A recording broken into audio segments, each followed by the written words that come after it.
So we get on to the debate. The debate is will be run under the peculiar system that the universities, the Oxford Union uses. And so to help us navigate that, it's my pleasure to welcome former president of the Oxford Union, Lachs, who will explain to us the format of the debate, how we'll interact with it, and so forth, before we get onto the good stuff. Noah will be joined by the chair of this debate, who is, again, Professor Robert Eccles. And so if I could invite both Noah and Bob to come up, that would be great. Thank you.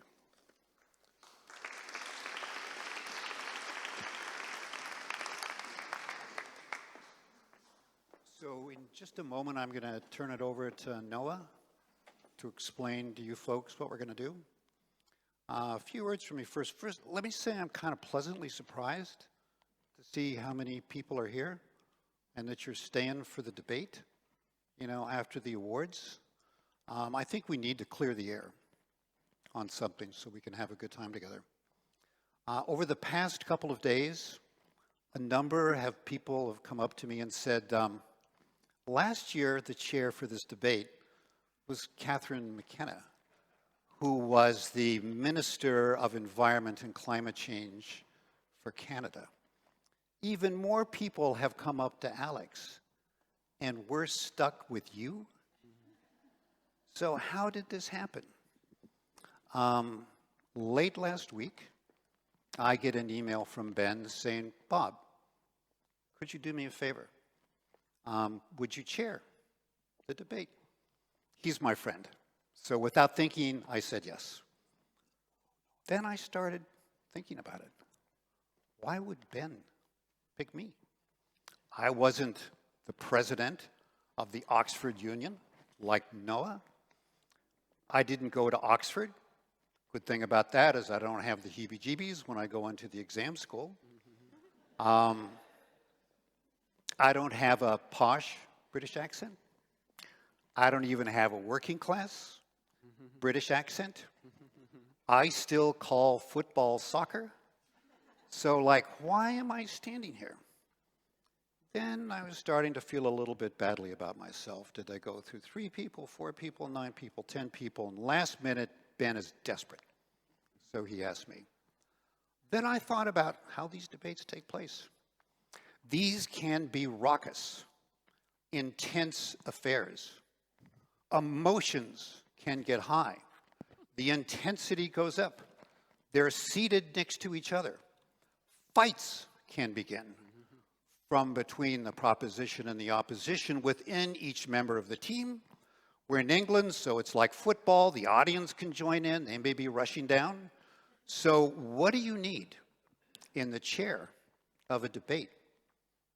You need muscle.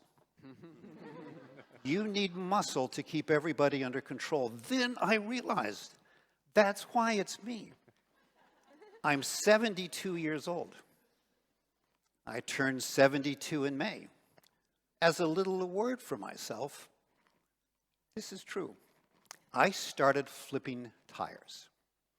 I can flip a 550-pound tire, 250 kilograms to you people. If you went to Oxford or you're very old, that's 40 stone. I can flip that tire 4 times in a row, and I've got video evidence to prove it. So that's why I'm here. I'm the muscle. Noah is the brain. So let me turn it over to the brain. He's also my adult handler to make sure I don't screw this up. So Noah. So if you don't keep to time, you're getting flipped by Bob. That's my takeaway. Hopefully I don't get flipped. So I'm just going to tell you how this is going to work. We've got 2 oppositional sort of seating arrangements here. The proposition are going to sit here. They're going to be defending what you see there. That's the motion. And the opposition are going to be sat there. And they're going to be scowling at each other and, you know, sticking tongues out at each other and all that horrible stuff you see in Parliament. And you're going to be listening, but you're also going to be engaging because you'll also have the opportunity to speak. Now, in terms of the order of things, we're going to have the first speaker in the proposition. We're then going to have the first speaker in the opposition. We're then going to have the second speaker in the proposition, and then the second speaker in the opposition. And at that point, we'll pause, and it will be your chance to avoid getting flipped by Bob. And you will be able to put your hand up and speak for a couple of minutes on either side of the motion. So be thinking throughout, what you might say in relation to what has previously been said. Now, the timings for the other folks are going to be 10 minutes each. Now, there's something called a point of information, which is yet another opportunity for you to get involved and share what you're thinking. A point of information is when you think that something that they've said is wrong, is incorrect. You have a different interpretation, radically. You can then put your hand up and say, point of information. As the speaker, they can then choose to accept or deny that. Now, you can't make a point of information until they've finished the first minute, and you'll know they finished the first minute because I'll hit the table. And you can't make it in their final minute to sort of throw them off while they're summarizing. And you'll hear another knock when they get into that final minute. But for that middle wedge, you can sort of make yourself heard if you think they're saying something incorrect. Otherwise, listen quietly. They've all prepared a lot, and some of them are a bit nervous. Not that they should be speaking in a room that's sort of several hundred years old with cherubs on the ceiling.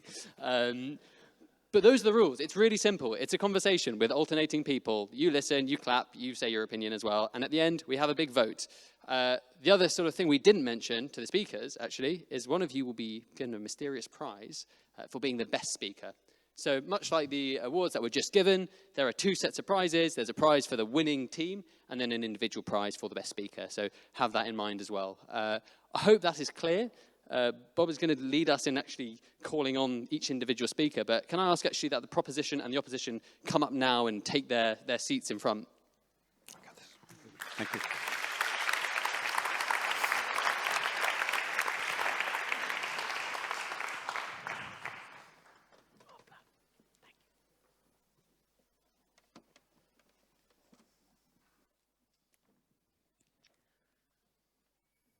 Let the games begin. The motion. This House believes that 1.5 degrees is alive in parts thanks to the efforts of the finance sector. To begin the debate, I would like to call on the first speaker for the proposition, Mr. Nathan Fabian, Chief Responsibility Officer, UNPRI. Mr. Fabian. You may come up here. Thank you, Chair. So to begin the debate, it's important to clarify some of the key terms in the proposition. What do we mean by efforts? We would say that efforts are action to respond to the problem of climate change that addresses shortcomings in policy, regulation, markets, and societal expectations. And what does alive mean? We would say that the goal of stabilising warming at 1.5 degrees by 2100 is alive. While it's clear there may be some dangerous overshoot of 1.5 degrees, the extent of overshoot and the later reductions are still to fight for. And we need to clarify what we mean by the finance sector. We would say that the finance sector is the citizen and corporate savers and borrowers and those who serve them, such as the investors, the insurers, the investment managers, the banks, etc. So the finance sector is all of us. It's my pleasure to introduce the opposition speakers. The first is Dr. Ulf Erlandsson, founder and CEO of the Anthropocene Fixed Income Institute. Now, Dr. Erlandsson obviously understands something about the relationship of finance and global warming, so I'm sure we should listen intently to his views. Second, Dr. Darian McBain, Senior Associate, Public and Third Sector Academy for Sustainable Finance at the University of Oxford. This is a formal Oxford debate. We've certainly noted that we have an Oxford affiliate in the opposition team. And if the deck is not stacked enough already, we have the formidable Quigley, Dr. Ellen Quigley, advisor to the Chief Financial Officer, Responsible Investments, University of Cambridge. So this is indeed a formidable team. We humble practitioners would like to introduce three main ideas for this debate. The first is that 1.5 degrees is alive by virtue of what it is, a safe limit and benchmark for all of our efforts on climate change mitigation. Secondly, finance is part of society and society's effort to address climate change. It's not separate from it. Trying to isolate praise or blame in a shared action problem misses the point. It misses the point on our conundrum and the pathways out of it. And third and finally, finance is doing rather a lot. And in many cases, it's ahead of policy and regulation and other parts of societal effort. So if I may, I'll open up on the context. 1.5 degrees is a safe limit, and it's so often communicated without providing its proper scientific or political context. The limit emerged with political impetus from COP15 when vulnerable nations saw 2 degrees as an existential threat to their sovereignty. Now, we should expect the 1.5 degree safe limit to be exceeded various times, perhaps on monthly, annual, and decade-long horizons in the coming years. But this is not the end of our story. In fact, on June the 15th, the EU's Climate Change Service reported temperatures breached the 1.5 degree safe limit on a short-run or temporary basis, and then came back below 1.5. This is significant, of course, and a marker of delayed action, but it's not the end of our story and not the end for possibilities to stabilise global temperatures. The truth is the future is uncertain. The finance sector actually has great expertise in navigating uncertainty, and the sector navigates uncertainty with the assistance of many revered institutions, such as the IPCC, the IEA, and others. And when these organisations speak of 1.5, they're speaking of stabilisation of 1.5 by 2100. They include various scenarios for delayed action, disorderly transition, overshoots, all of which is possible, but of course not done yet. Now, if we do have dangerous overshoot, we will clearly argue that policy action has been delayed, and many experts believe we're very close to that, and that some overshoot is inevitable. And this will, of course, create pressure, instability of a political nature and economic. We may yet stabilise at 1.5 through natural and technology-based solutions. Even there are going to be major challenges. And so, there's no reason to believe that this environmental benchmark is going to change. No one here would argue that 2 degrees or more than 2 degrees is something we should be aiming for. 1.5 degrees for this reason is well and truly alive. And then the second point I'd like to elaborate on. Finance is part of society's effort. The finance sector has a vital role to play as part of the whole of society response to the planetary crisis within its remit, alongside governments, civil society, business, and others.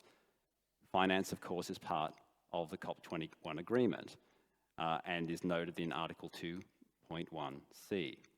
Finance was part of 7 sectors that were activated in the lead up to COP21 to try and encourage further action. And that linkage of private finance in the Paris Agreement, I think, illustrates that important role. Now, we must remember that markets and financial markets are social constructs. They require rules and regulations, and they require incentives. And if we want finance to do something different in society, we must provide the rules and incentives that enable that. Responsible financial actors have been pushing forward this agenda, but they cannot do it alone. They need an enabling environment to do so and policy to move in the same direction.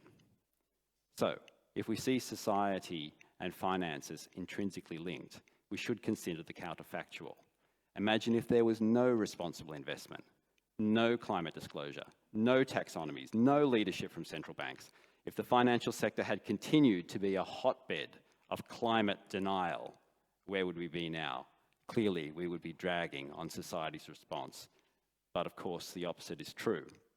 Even though we're not on track, and it's going to take a monumental effort to get there, the chances of success are surely higher with sustainable finance. It would be absolutely ludicrous to contemplate that society would stabilise warming at 1.5 degrees without the continued efforts of finance. And so very briefly, the finance sector has actually moved voluntarily in many areas and ahead of many other parts of society, setting targets to decarbonise, including through net zero initiatives, which continue to be important, by establishing methodologies that are transparent to track our progress. Now, there is much more to say about the role of finance, and my colleagues will expand on it. But if I may, I'll conclude. The efforts of the finance sector have kept 1.5 degrees alive, despite insufficient action by all of us. And in fact, the finance sector is moving ahead of policymakers in many areas, attempting to channel capital towards the solutions that can re-establish our safe temperature range. Every fraction above 1.5 degrees matters, but 1.5 degrees remains the benchmark. There are a wide range of pathways to achieve it, and no outcomes are guaranteed. We must retain the highest ambition possible on 1.5. And so to conclude, 1.5 degrees, by virtue of what it is, an environmental benchmark which we know we must reach and stabilise at. And thanks in part to the efforts of the finance sector, it is most definitely alive. Thank you.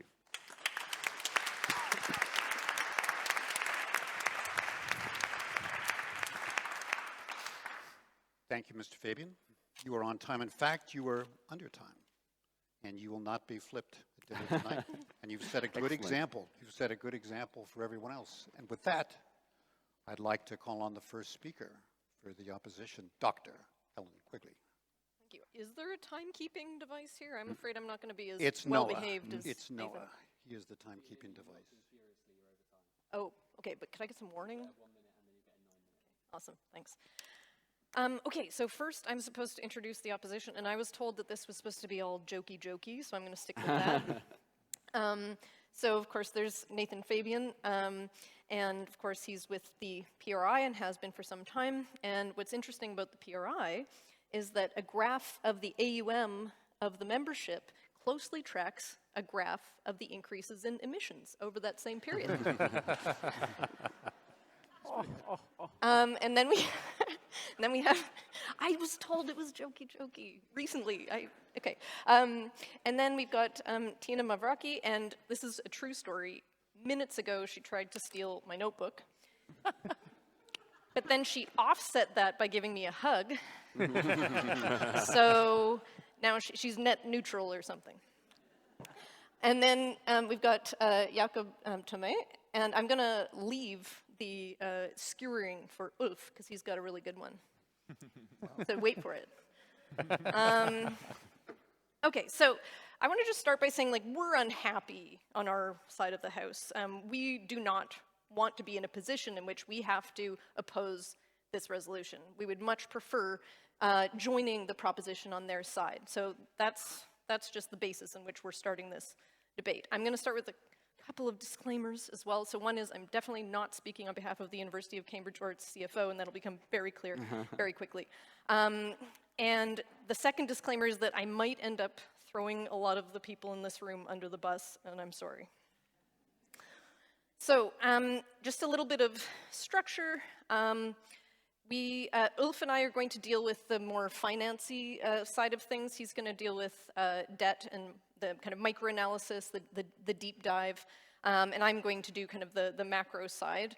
And we were going to give you the 1.5 degrees thing for free, but then Darian said she was going to be the tofurkey in our sandwich, and so, yeah, she's going to handle all of the science. So that's our structure on our side of the table. And I think it's important to, okay, so I'm going to complain a lot in this speech, but first I want to just go through a bit of what Nathan laid out for us. It's a very broad definition, and so it includes savers and so on and so forth. And I'm just going to kind of dispense with that one really quickly, because as individual savers or pension beneficiaries, we actually know from empirical data that people do not engage with their pensions. Most of them, well over 90%, stick with their default option. They don't switch into the sustainable option, even if they're, vegan and really care about the planet. We also, there's an older study that suggested that people switched bank accounts less often than they switched spouses. So I'm just going to say, as individuals, we're probably not doing a lot within the financial system to contribute to addressing climate change. But then Nathan got into some of the steps. He used the word the phrase rather a lot to describe what the financial sector has been doing. And that's what I'm going to be spending most of my time here critiquing. And he mentioned some of the methodologies, some of the kind of international agreements. Probably Darian is better covering those because that gets at where we've gotten to with the science and those negotiations. So basically, I'm going to be arguing that we've been rearranging deck chairs on the Titanic for a very long time in this sector. And I'm going to give 4 examples that particularly bother me. And then I'll get into a couple of really fundamental critiques. We have been missing the boat in a number of ways. So my 4 example bugbears are the relative lack of focus on primary markets, even though that's where you're more likely to have an effect on cost of capital. That is new capital flows. That is what determines the extent to which a company might consider building a new gas-fired power plant as opposed to renewables, because that's where you could actually change the cost of capital such to influence that decision. Most of ESG, most of responsible investment is about stock picking in public equity, where the impact is negligible, truly. And I'll get into the reasons for that in a moment. There's also been, this is the second one, there's also been an overwhelming focus on disclosure. And that drives me a little crazy. I'm not saying we don't need data. Obviously, we need data, and I'm an academic. We would always argue that we need data. But we're not even getting good data when we ask companies to voluntarily give us information. And there was this incredible meta-analysis put out in 2020 that found that environmental disclosure is weakly negatively correlated with environmental performance. So the idea that just by asking for better information, we're going to somehow prompt action, turns out not to be the case. Again, I think we all would have assumed that, we have phrases, what gets measured gets managed. It just turns out that that may not be the case. So we've had this overwhelming focus on disclosure when it comes to engagements, when it comes to all sorts of activities in this space. It's the #1 thing that companies get asked in an engagement, and to what end, I ask. And by the way, this also including on lobbying. So we're asking companies, in the best case, to tell us how they're lobbying and which trade associations they're a member of, but not like to maybe stop doing that so we can get better legislation and regulation. Okay, so complaint number 3, this focus on long-term commitments and targets that executives can make on behalf of their successor, often to no end. The commitments that we've seen thus far, like the deforestation commitments for 2020, those just didn't get met, right? So we've focused on getting people to say certain things and not necessarily follow through. So that's complaint number 3. Complaint number 4, even within the public equity engagements that people undertake, there tends to be a focus on some of the things that are less likely to produce outcomes. So I've already complained about disclosure, but that's what most shareholder resolutions are about, is better disclosure. And for reasons we don't have time to get into, the outcomes associated with, I've looked at dozens and dozens of studies on this, and I can't find real outcomes from that in the vast majority of cases. Whereas the evidence on director votes is a lot better. Even in uncontested elections, even with 10% of directors being opposed by investors, you're more likely to see a response on the part of the company. And yet, most of the focus among investors is on shareholder resolutions and private engagements and so on and so forth, when we actually have a pretty spiky tool we can use. By the way, I don't exempt academics from this because, again, a lot of the research here is actually focused on many of the same things I'm complaining about here. So we've got a problem across the board. And I guess I just want to use one example here.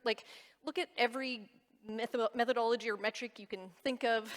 It doesn't tell you whether a company is building new fossil fuel infrastructure, right? That's whether or not we build a whole bunch of these new coal and gas-fired power plants and the like will be the difference between certain temperature goals and others. And yet, we don't even ask that, we don't even track that. It's not part of the picture when we engage, when we make asset allocation decisions, and yet it's probably one of the most important things, if not the most important thing we could be tracking, and it's much more observable than much of the other, much more gameable metrics that we tend to use. Okay, and then there are, I'm sorry, this is where it gets kind of awkward. There are three really big problems that we need to talk about, and again, I'm sorry, but one of them is just this fundamental issue that we've got, which is that we have tended to focus on financial materiality instead of impact, right? So this is found everywhere in this system. You know, data providers and others, they're tracking the impact of climate change on individual companies as opposed to the company's externalization of climate-related costs on the whole system. And I'm just going to throw my own country under the bus. So Canada probably has a great ESG rating, even though it's got one of the highest per capita emissions in the world. And guess what? RBC, Royal Bank of Canada, top fossil fuel financer in the world. I bet they have a great ESG rating. What's wrong with this picture?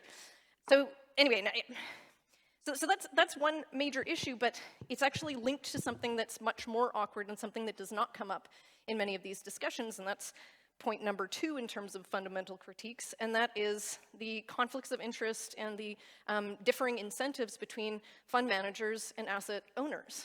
And that is a pretty big difference. If you are a fund manager, you are supposed to grow your AUM, you're supposed to have nice fee-generating products. ESG is great for that, by the way. And your incentives are just not to look at the long-term systemic impacts of the companies you might be stock picking around or engaging with, right? Whereas a pension fund now that's trying to meet its liabilities 30 years out, I mean, as both of our prize winners said, I mean, these are unhedgeable risks, right? So they have to think about this, and the most advanced ones are thinking this way. So if you, oh God, okay. I mean, okay, so I guess the third very uncomfortable thing is that the financial sector is made up of some of the wealthiest people as well. And if you look at the emissions profile of different segments of the population, it's the very wealthiest who... I'm done? Okay.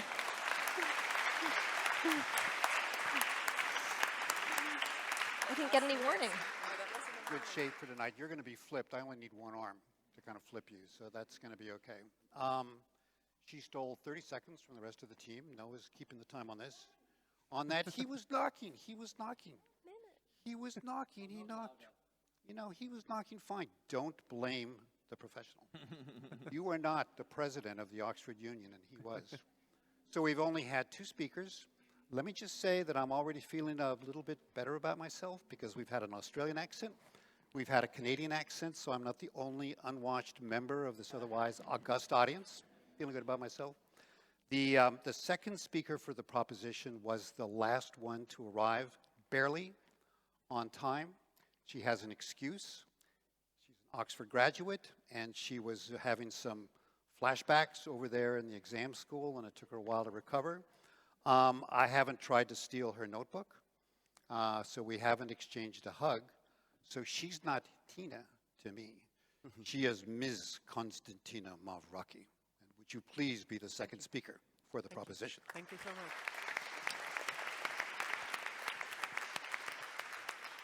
I'm going to lose the podium. Can you hear me? I'm going to lose the podium because I think we need to liven this up. The brief that I got was that this would be an interactive conversation. I haven't heard anything from any one of you.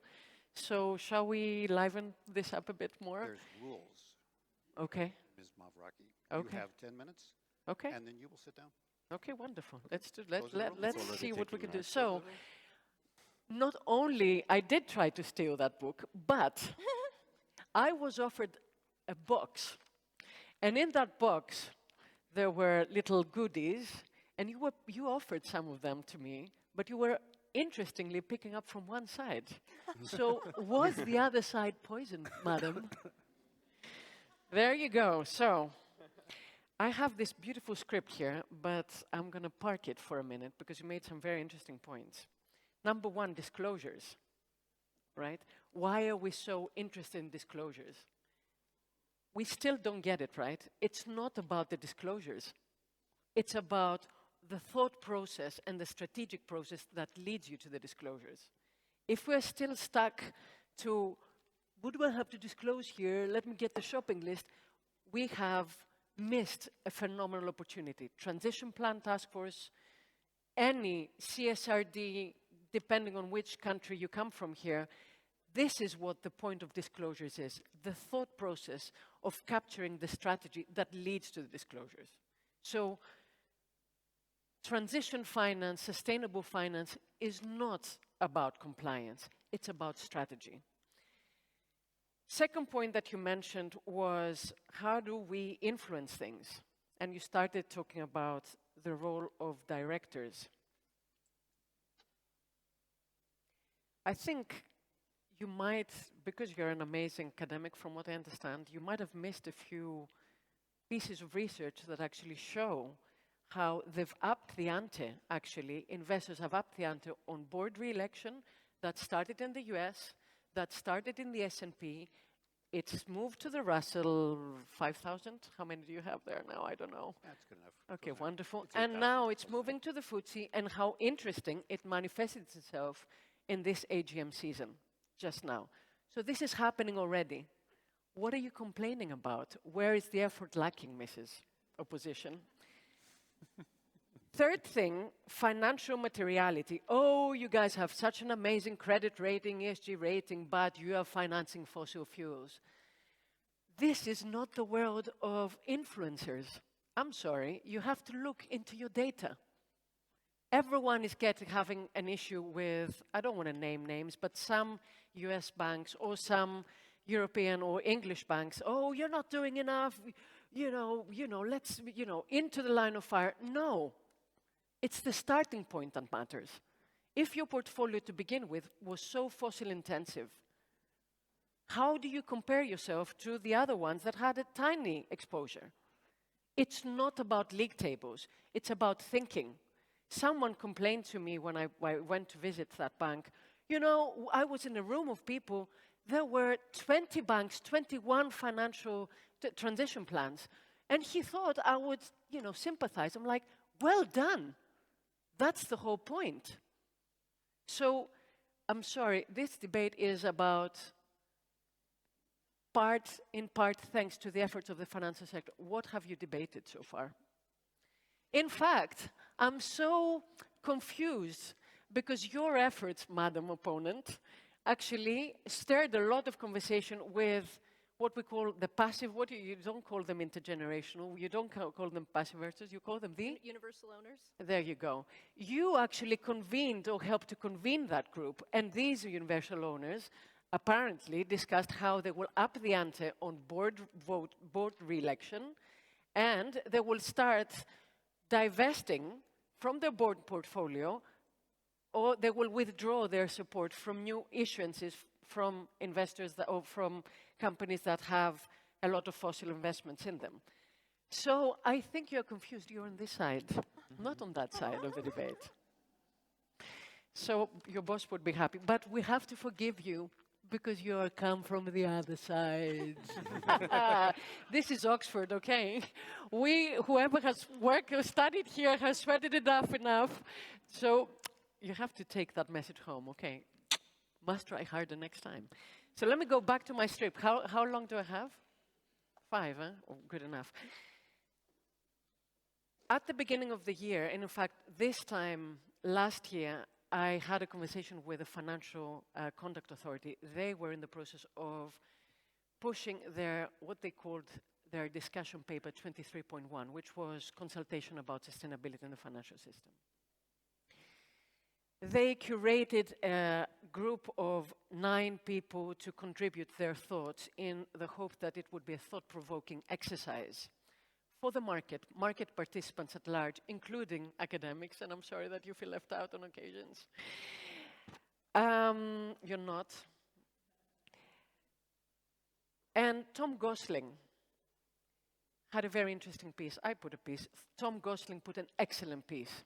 And what was he talking about? He was talking about executive remuneration. He only spent 30 years in it, so he was entitled to talk about it. He was talking about what we need to reward is step change in performance, step change in effort, step change in leadership. That's my interpretation, and it's a broad interpretation. So I'm going to walk you through step change that I've seen in efforts in leadership in the finance sector, and please, can you take notes?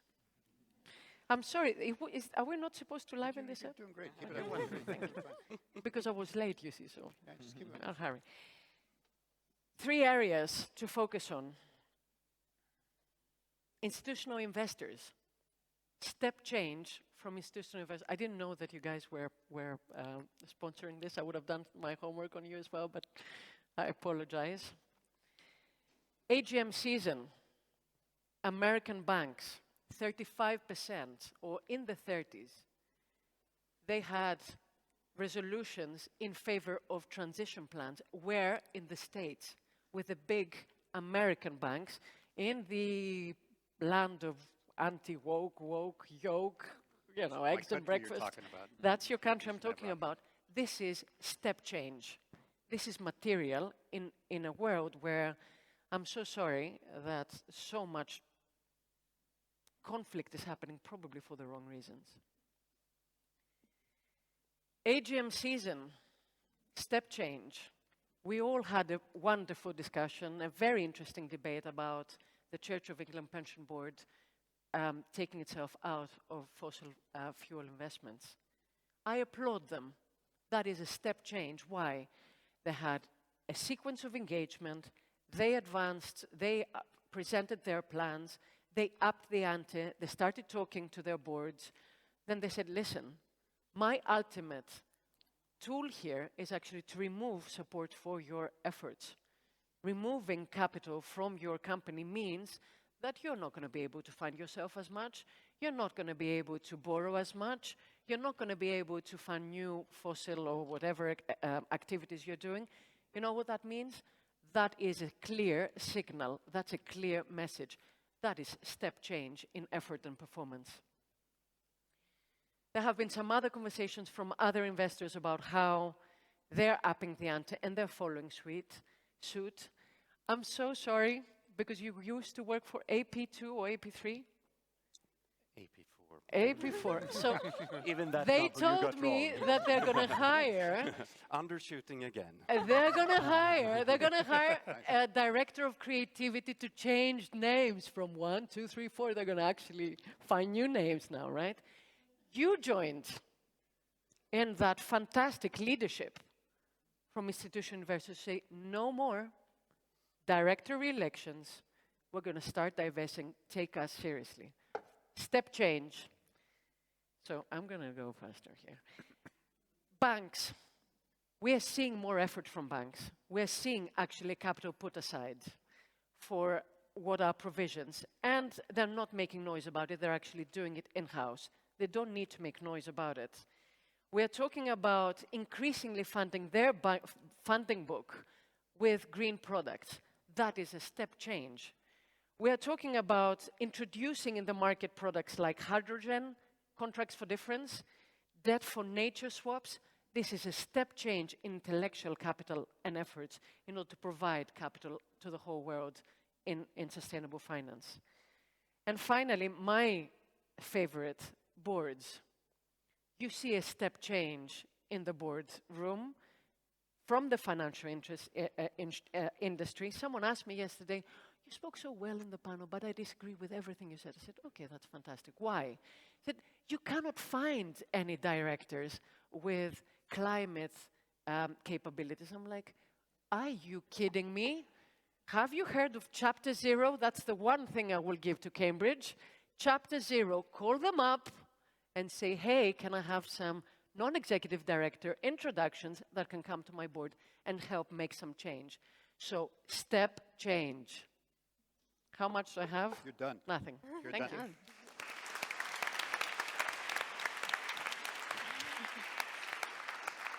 you. I had a bad feeling when Ms. Mavraki came up to speak. I'm thinking, what are the chances that a Greek Oxford grad can stay on time? And the answer is you weren't, so there you go. Might do better on the timing. So this was all last minute, as you know. I got kind of corralled in by Ben because I was the 10th choice to be the chair. So haven't had the opportunity to meet talk to Dr. Darian McBain. So let me just say, when I turned 70, I made some important couture decisions. I gave away all of my leather shoes because they hurt my feet too much. And I started wearing, you know, kind of hipster to boot tennis shoes. And I threw away all my ties. And I want to know where you got those shoes. Because I think they're fantastic and I'm jealous. Australia, So dude. please, Gotta head to Australia. please. Well, thank you, Flipping Bob. I appreciate the opportunity to be here. 1.5 degrees is a safe limit indeed. Thank you, Nathan, for that point. And he even pointed out that we've already exceeded it. So QED. Now I'm just going to fill in the next 9 minutes, 45 seconds. It is an honor to be here in the beautiful Sheldonian Theatre this evening in the city of dreaming spires, Oxford. But that 1.5 degrees is still alive? Is that a dream? Are we living in a fantasy land? 1.5 degrees is no longer alive. It is dead and buried. And the financial sector has helped to shovel dirt on the grave. And that is what I'm going to talk to you about tonight. I was inspired by watching last year's debate, where we went very highbrow. We were looking at things in Latin. So I thought I'd keep it similarly highbrow and give you a quote from a famous graduate of Oxford. At the height of British wit and satire, the now EV-doubting Rowan Atkinson, as the eponymous Blackadder in Blackadder II, starred a graduate called Tim McInerney as Lord Percy of Northumberland. Picture the scene, if you will, of Lord Percy in his laboratory. There were Bunsen burners, there was smoke. As an alchemist, he was looking for great fortune. And he declares proudly to Blackadder, after ceaseless searching, I've created gold, pure gold. To which dryly Lord Blackadder observes, Percy, the colour of gold is gold. What you have discovered is green. And then, breathlessly, Percy observes, could it be true, Edmund?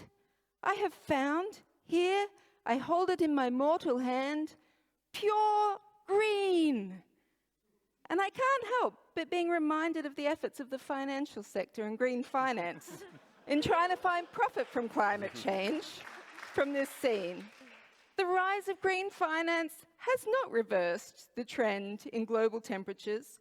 It hasn't even kept the dream alive. At best, it's a sleight of hand, showing us the beauty of a nugget of purest green. The recent backtracking of 3 of the UK's largest asset managers voting against climate resolutions at the annual general meetings of Chevron and ExxonMobil are just one example of the pursuit of purest green, not of keeping 1.5 degrees alive. How many people are living the dream of keeping 1.5 alive in southern Europe this week, may I ask, with temperatures reaching above 48 degrees in Italy? It isn't just a European thing, thank goodness. In the world of Brexit, China and Japan have also... Point of information. Up to her to decide if she wants to take it or not. No, I'll keep going. China and Japan have seen heat waves. China recorded the hottest ever temperature in 52.2 degrees, setting a record for the hottest temperature in China and the global hottest temperature recorded above 40 degrees latitude. Phoenix, Arizona has broken a 50-year record for the longest period of consecutive days above 110 degrees Fahrenheit, keeping in your language. And Death Valley in California recorded a temperature above 55 degrees Celsius. The European Space Agency says it's been the hottest week on record, ever, since records began in the 1850s. Or to look at it another way, it may prove to have been the hottest month ever, not just since the 1850s, but since the interglacial period, some 120,000 years ago. We can't say that the high temperatures are due only to climate change. Well, scientists might. But they are 100 times more likely due to the buildup of greenhouse gases in the atmosphere from combusting fossil fuels. Other factors, including the El Niño Southern Oscillation, which we've entered into June, they contribute. We've also had the level of carbon dioxide as measured at Mauna Loa in Hawaii has reached 424 parts per million in May, the highest ever recorded, and in estimated 3 million years. Similarly, methane and nitrous oxide, two other long-lived greenhouse gases, have also reached highs not experienced. No, if I don't have to. And these only add to the idea that 1.5 degrees is dead and buried. I like this style of Oxford debating. It isn't just the heat on land. Global sea surface temperatures have been at record high since April in the North Atlantic. Florida and the Gulf of Mexico recorded sea temperatures in the mid-30s. Can you imagine? That is getting close to the temperature of blood in humans. At this temperature, it not only impacts the coral reefs and the fish, but it also impacts the land. The land can't cool down if the oceans aren't cool. New Zealand has suffered an extreme marine heat wave earlier this year, with temperatures up by 4 degrees and mass fish strandings. There's even been a marine heat wave off the northeast coast of England, with some areas up to 5 degrees of what could usually be expected. In October 22, UNEP published a report that estimated that based on the current country nationally determined contributions, or NDCs, both conditional and unconditional, and the policies, warming is likely to be between 2.4 degrees and 2.8 degrees, completely missing 1.5. According to the IPCC, the carbon budget for a 50% chance of avoiding more than 1.5 degrees of warming is 2,890 billion tonnes of CO2 emitted. Since 2019, we've had around 230 billion tonnes spent within this budget. And then we estimate a further 40 billion tonnes each year since then. That leaves us with less than 400 billion tonnes in our carbon budget until we get to 2050, which means that we need to plateau on emissions very, very fast and introduce carbon removal to reach net zero to keep 1.5 alive. So whilst a slim chance remains that it's possible, that is not the path that we're currently on. And no great thanks to the financial sector. Point of information. Thank you, noted. Global average temperatures are currently between 1 to 1.3 degrees above pre-industrial levels. Doesn't give us a lot of room to maneuver. Even the British Met Office is gloomy on this topic, predicting that, along with the World Meteorological Organization, that there's a 48% chance that the global average temperatures will be 1.5 degrees higher than pre-industrial times in at least one of the next 5 years. So not a lot of optimism out there. Now, let's take a different tack. In the 1990s, scientists started publishing papers linking polar bear health with climate change. In the 2000s, this charismatic megafauna became the furry poster child of the climate change movement. We cared about the fate of these beautiful bears, that they didn't have ice floes to live on anymore, that they couldn't eat. It may be important enough to donate to an environmental NGO, but it wasn't important enough for the financial sector to stop funding the fossil fuel industry. Sea ice coverage in the summer of 22 also hit a record low since observations began. The Banking on Climate Change report by Rainforest Action Network and others accounted for finance from 35 private sector banks to the fossil fuel industry, summing their leading roles in lending and underwriting of debt and equity issuances. These 35 banks from around the world together funneled US $2.7 trillion into fossil fuels in the 4 years after the Paris Agreement was adopted. We don't see images of polar bears representing climate change and temperature increases anymore. The financial sector would rather present us with images of purest green, of EVs and solar the solar punk future that we all are looking forward to if we keep 1.5 degrees alive. But there's a new charismatic megafauna in town. It's us, people. Have any of you looked in the newspapers in the past week? The pictures that we see are people sheltering under umbrellas, cooling down in fountains. And not just in far-off countries, but here. Actually, heat waves are responsible for 8% of weather-related deaths. So maybe the new picture for WWF will actually be a human. Maybe it's a Brit stranded on a sandbar in the Mediterranean, taking shelter with nowhere to cool down, only beer. So whilst I wish my friends in the proposing team good fortune in life, strong cooling mechanisms and decent flood defences, the proposal that 1.5 degrees is alive, with or without the munificence of the financial sector, is a proposal with a snowball's chance in hell. Thank you.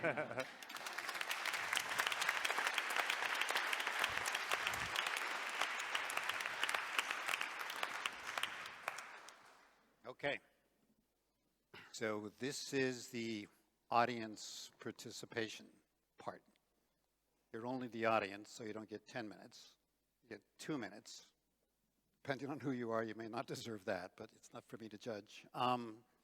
Who would like to be the first speaker in support of the proposition? Please come. Speak in favor of the proposition.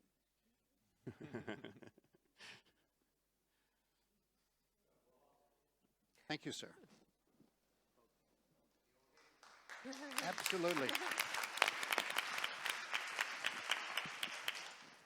Thank you. So now from sustainability partner at Tata. So, in favor of the proposition, it's going to take time. The whole point is in a word called transition, right? And the thing is that if we had this same debate in an emerging market country, you'd be hearing very different opinions. So at the end of the day, we have to balance what we need. Now, it's great that we have ESG standards, and I applaud what the ISSB are doing and amalgamation of the TCFD. But we need to get better than that, because we're still waiting on the SASB standards. We're still waiting for a number of different standards to come together on ESG metric reporting, right? So we are going to get there, but it's a transition. But should it be, the point is it a transition for 1.5 degrees, or is it a transition that we just keep on arguably debating? Is it the GRI? Is it the CSRS? Is it EFRAG? Is it SECC? Who runs the show? This is a global problem, and a global problem that the banks have a lot of influence on, and banks power the economy at the end of the day. Every single person here, you would not be here without a credit card, without a mortgage, without a loan, whether it's high emission or whether it's low emission. So we are going to stay within 1.5. We are going to get there. But it's a collaboration that needs to happen. Now we talk about ESG, but what about climate? Now climate risks, a whole load of issues there. Hundreds of different scenarios from all around the world. Is it the IEA scenario? Is it the IPCC scenario? Is it the NGFS scenario? Banks are confused as well. Finance sector is confused as well. The finance sector is saying, oh, what bloody scenario do I use? So again, academics need to come in and say that, okay, what is reasonable, right? Reasonable scenarios. And why are we thinking about 100 years? The C-suite will be dead. I'll be dead. So what do we care about? And if the banking sector thinks about 5 to 7 years as their time horizon, well, we need to align academics to 5 to 7 year time horizon. What I want to be seeing is what's climate risk going to be for an asset next year or next month, for example. So if we do that, we will stay within 1.5 degrees. It's very, very, very simple. Sir, thank you very much, but you're done. Thank you. Thank you. Rules are rules. So the first speaker for the opposition. Sir. Oh, we do opposition. We go back and forth. So you'll speak for the opposition. Thank you, ma'am. Please. Would you like to come up to the front? Thank you. Please. Oh, Barbie's here. Please. Yay for Barbie! Thank you, and I might not take the full 2 minutes, but see how it goes. So naturally, I think we're all here in this beautiful echo chamber, really want to argue with this team and support you, Nathan, and the fabulous team. But I can't, in good conscience, and as much as all my day-to-day efforts are focused on trying to make sure we deliver on this beautiful proposition, I don't actually believe we're there. I think there's two things that are wrong with this. One is 1.5 degrees is dead. We saw Alok Sharma famously cry at the end of COP26 and announcing that it is alive, but on life support. And unfortunately, since it has perished. But having said that, that doesn't mean that we should stop the efforts. I think what we need to do is absolutely do everything we can to achieve net zero. We need to get to this mathematical equivalency, of gases emitted and gases removed from the atmosphere. So net zero is important, and the temperature will be what it will be. There's absolutely no point now trying to figure out, is it 1.5, is it 1.6? We just have to reach net zero as quickly as humanly possible and forget about the actual degrees, because 1.5 is just not achievable anymore. We've passed that. And the second point that I have a problem with here is about the finance sector role.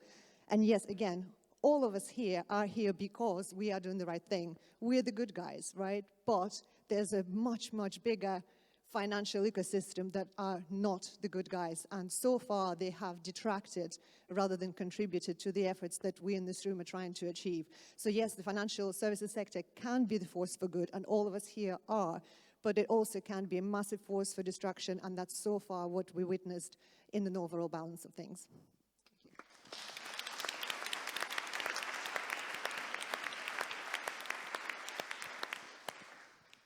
So another speaker you wanted to speak for the proposition? Go ahead.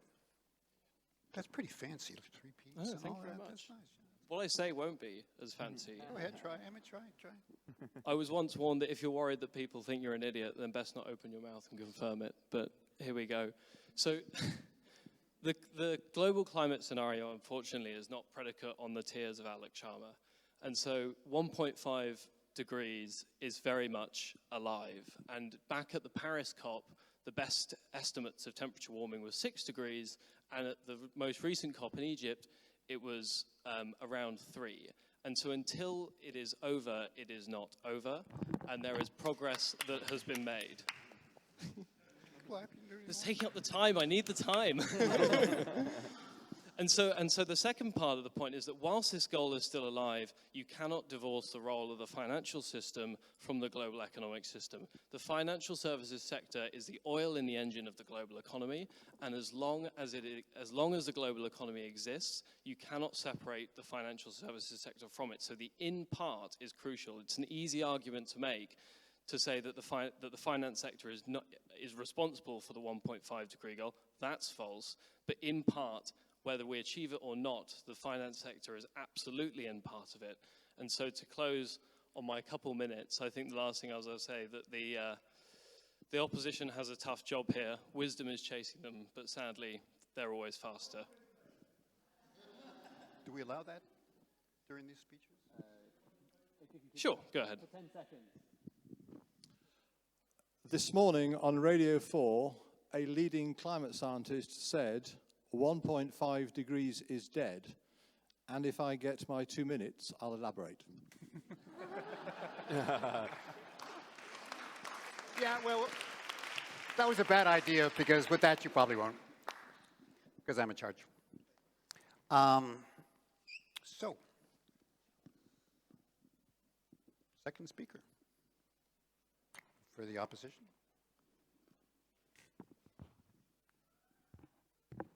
Yes, ma'am, because you were so rudely cut off. Please.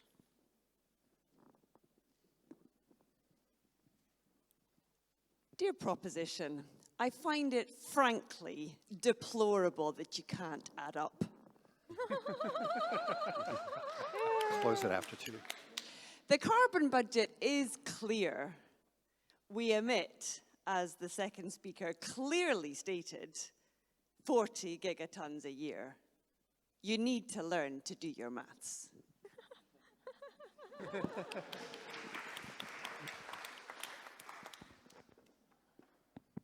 And with that, we close the audience participation section.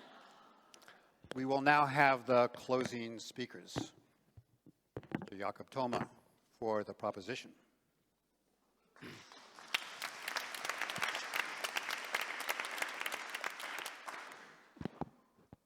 let me begin my remarks to the House by introducing a new person to the scene we haven't met today yet, Clervis Narcissus. Clervis appeared in 1980 in the village of Lister in Haiti, 18 years after he was pronounced dead. A zombie. As outlined a few years later by Harvard botanist Wade Davis, Clervis was in fact not the only zombie case in Haiti. Indeed, the mythology is believed to have originated there with the Afro-Brazilian liberator Zumbi, which isn't relevant to my argument, but I'm certain a fun fact for your next social occasion. Clervis' case was different, however, because his death was documented. This wasn't folklore. An American physician had signed his death certificate.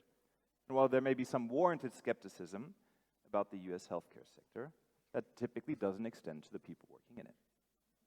Clervis was buried. Angelina, his sister, was at the funeral. He died. In fact, appeared dead as a result of administered drugs, was dug up from the grave, then spent some period of time in a toxic, hallucinatory state as a slave on a plantation. When the slave master died, returned to his memory and his family. When I first read his story as part of a project on assessing the risk to humanity related to zombies, contact me if you're interested, I couldn't help but think of the 1.5 degree goal. I appreciate calling 1.5 degrees a zombie may not be the most convincing framing for the proposition side to make, but he came back to life, Clervis did, with many happy returns. In that sense, he is not a zombie. He was never dead. He stayed alive. 1.5 may be buried in the next decades, as the climate scientists suggested. But even if we overshoot, we will return. There's nothing that can prevent us from getting back to 1.5, and the motion is clear that it allows for it. We all know 1.5, of course, has been kicked around since it was born. Climate scientists tell us we're not on track, and we kindly just received the weather report a few minutes ago. Thank you for that. There's definitely a missed career opportunity. No, thank you. No, thank you. We do not deny, and that is important, we do not deny the dereliction of duty of our political and corporate leaders in the climate crisis. The patient is clearly on life support. But as my co-speaker Nathan kindly highlighted, being on life support is not the equivalent of being dead. Our climate doctors, in fact, tell us so. A study in Nature last year highlighted that if missions merely stabilize now and stop in 2040, eminently feasible, we still have a 10% chance. Even if you think 1.5 no overshoot is dead, 1.5 with overshoot definitely is not. Now, for a moment, put yourself in that hospital room and listen to these odds. I am a father, and I cannot imagine how devastating the news would be if that was my child. But whether you're a father, whether you're a brother, or whether you're a mother, we know that having a low chance of survival still means you're not dead. I take the liberty of reminding the opposition here is that what we're suggesting is by no means that we should chase waterfalls. We are very much in this world, in this room, sticking into the rivers and the lakes that we're used to. In these rivers and lakes, the idea that the finance sector is not contributing to climate goals is prima facie absurd. I'm supposed to summarize Tina's argument, so the debate was tells me, but I feel like Ellen mentioned even more examples of action. There is truth in numbers, but there's also personal truth to the story. When I started working on this topic 10 years ago, it was a small, small world. So small, in fact, that I fancied myself a celebrity in it. I thought I was a big deal. Those who know my personality know that I still think I'm a big deal. But the sad, sad, sad truth is that I am not. I'm a has-been and also ran antiquated, obsolete, a David Cameron, a Liz Truss, and sad, quiet nights, I realize, I'm the Sylvester Stallone of sustainable finance. Rambo without a movie part. Investors don't call me anymore. They cross the road when they see me on the street. But not because they're not interested in sustainable finance in 1.5. The contrary is the case. The simple fact is, while I am Rambo, investors are fast and furious. They don't need an old-school American GI like me with a problematic character arc. We are relegated to a footnote in history, but not just any history, a history whose title is 1.5 has been achieved, and the finance sector contributed to it.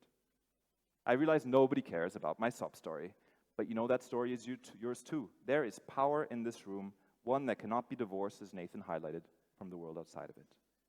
We matter, you matter, and the finance sector matters in contributing to the 1.5 degree outcome. I know that sometimes we get low and sometimes we get high. Working on climate is a roller coaster. I know all of you deep down have given up hope at various points over the last years. Anybody in the audience who is a New York Times man or woman, or any other publication for that matter, knows the whiplash all too well. But the whiplash is a function of the idea of being alive.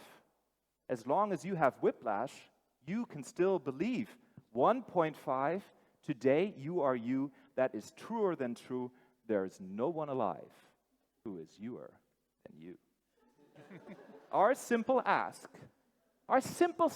today, not more, not less, is that you don't get off the roller coaster. Nathan, Tina, and myself, representing the proposition, are there. We simply ask you to join us. Ellen knows she wants to. The rest of the opposition knows they want to, and I know you all do want to too. So let me conclude with this idea. You can already tell by the way I use my walk, keeping with 1.5 alive means no time to talk. It's not in these halls, but out there in this world where we write the 1.5 degree story. The 1.5 music is loud, the body, to stay with the doctor metaphor, is warm. No. While 1.5 has been kicked around since I was born, I'm here to tell you, it's all right, it's okay. The key is you just can't look the other way. So whether you're a brother or whether you're a mother, 1.5 is staying alive. Staying alive. I had that exact joke, and I took it out. Thank you, Mr. Thomä. For those of you that were here last year, Mr. Thomä was also a member of the debate team for the proposition, and I think his return performance was Ben was running an experiment to see if it was just an accident that a German had a sense of humor, or if he really has one, and you really have one. So you will be invited back to close us off. Dr. Ulf Erlandsson, AP4 with great socks. Great socks.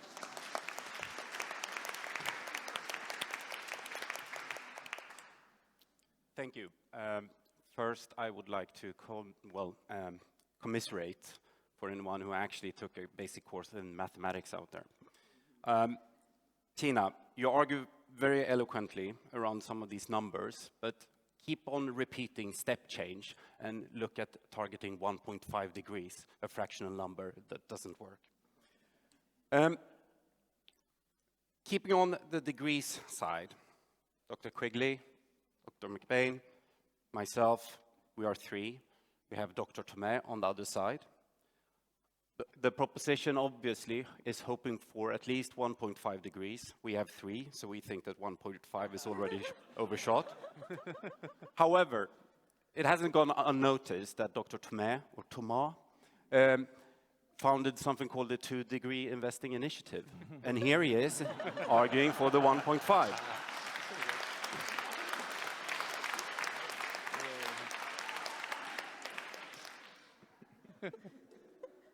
The mathematical pedigree of the proposition is lacking. Now to topic. I would like the House to note that I started my career as an associate under an investment bank boss by the name Bob Diamond. What a truly fantastic name. If you think about it, a diamond is the ultimate form of carbon capture storage. Truly inspiring to work under such a banner. Mr. Diamond was maybe not that interested in global warming or climate change mitigation. However, he was, and the rest of the financial sector, a very strong part of one of the greatest experiments in carbon reduction we've seen, the great financial crisis of 2008.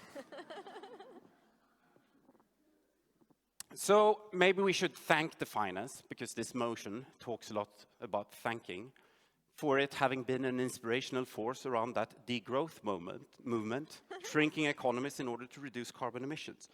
But a thank implies gratitude.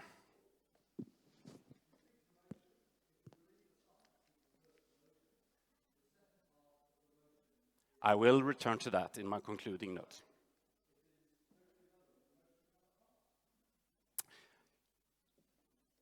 To thank, as the motion implies, implies some sort of intentionality. Obviously, in this case, it wasn't there. But let's fast forward the story. as part of this decarbonization during the GFC, Mr. Diamond had to sell some of his prized assets to BlackRock. Diamond, BlackRock, we're not even making these names up. Suddenly, this propelled BlackRock to become the biggest asset manager in the world. We are looking at a key, crucial component of global finance. So as such, I think we should look at this company in terms of an indicator with respect to the 1.5 degrees, helping or not helping, and should we thank them? Fast forward to Glasgow, COP26. The CEO of the asset manager gave a famous speech called Arbitrage of a Lifetime. You should read it. The arbitrage of a lifetime referred to how one could move fossil extraction assets from public markets into private markets and generate excess returns for this without incremental risk. Gentlemen from Insight, does that sound interesting? The idea was that you put to public pressures on climate mitigation, assets in the public sector become more expensive to finance, whereas when you can hide them in private markets, cost of capital is actually cheaper. So, what is interesting about the arbitrage of a lifetime speech is that you can interpret it in two ways, and that will be the litmus test between the opposition and the proposition. The first interpretation, which I would, at the time, I actually supported, was that the gentleman at BlackRock was talking about we have to stop this loophole. We have to make private markets more transparent and actually make cost of capital the same there as in public markets. In contrast, the opposition would probably argue that the gentleman thought he saw the arbitrage of a lifetime and was looking how to actually close that arbitrage by making a lot of money. So, what happened? This is November 2021. The vegan canapes at COP26 at the after party had barely dried before the asset manager announced a massive private deal with the world's largest oil company, a lease-back transaction. Deal value, US $15 billion. I think the opposition was on the right side of history there. To add to injury, this special purpose vehicle funding this transaction started issuing bonds this year. And who said that finance industry does not have humor? They actually have the corporate bond ticker of this structure called GreenSife being gas BCM, gas billion cubic meters. I think that's almost like giving the finger to regulators out there. What about transition? The gentleman brought up the transition story. Isn't the finance sector able to bring the capital needed for transition, thus making 1.5 degrees possible? So if you go in under the hashtag Oxford Motion, right now you will see some illustration of something that went down in a small German village called Lützerath earlier this year. What's happening there is that you have the Greta Thunbergs of the world protesting the opening up of more, or raising of a village to open up more of a lignite open pit mine. Being here in Oxford, I think the analogy to J.R.R. Tolkien's description in his books about Isengard is pretty good. Isengard was a place of industrial destruction of a pristine forest run by the good-turned-evil wizard Saruman. Indeed, Greta, our figurative hobbit in this case, and you will see the pictures, is getting nicked by the riot police, who were remarkably looking like the orcs, the Uruk-hai. And to come to the transition part, they were all carted away in company-marked buses saying, "Lignite, a safe and flexible partner in the energy transition." This is a poster child of the finance sector supporting transition. They issue green bonds, they do all of the fine things, but still they see lignite as a part of the solution. So, what about the really good things? I myself have been in the green bond market, and we can say probably safely that that epitomizes the finance sector's attempt to do something good in terms of climate change mitigation. However, there's nothing so good that you can't botch it with a bit of engineering. Let me, and I know there are lawyers here, let me read the centerpiece of part of the prospectus, bond prospectus of one of these green bonds. It's actually one of the biggest green bond issues this year. How are we on time? Good. No bookrunner makes any representation as to, 1, the suitability of any green bonds or climate bonds to fulfill environmental criteria required by prospective investors. 2, whether the net proceeds of the issuance of any green bonds or climate bonds will be used to finance, refinance, and/or invest in relevant eligible green projects as defined in the framework, or low carbon projects, including their green criteria. Forgive me, but the conclusion one can draw when reading something like that is that the finance sector does not even believe in the green itself. The motion we discussed states this House believes that 1.5 degrees is alive, in part thanks to the efforts of the finance sector. First, we have argued that the 1.5 degree target is dead.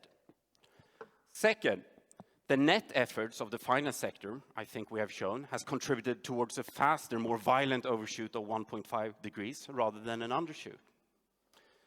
Thirdly, formally speaking, thanks to is an expression of gratitude, and that is fundamentally misplaced. This is finance. Finance will bite your hand off if you're being grateful for anything. To conclude, we would really, really like the motion to be true. We would even like to be able to believe that it is true. That is genuine. We want that. The proposition side has not convinced us. However, Anne Simpson, last night, platinum sponsor by the way, gave a speech with some Oxford relationship, and I think she gave us a somewhat more convincing way forward. Matching the motion with the words of Lewis Carroll, penned not far from here. This House believes that 1.5 degrees is alive in part thanks to the efforts of the finance sector. I can't believe that, said Alice. Can't you, said the Queen in a pitying tone. Try again, draw a long breath, and shut your eyes. Thank you.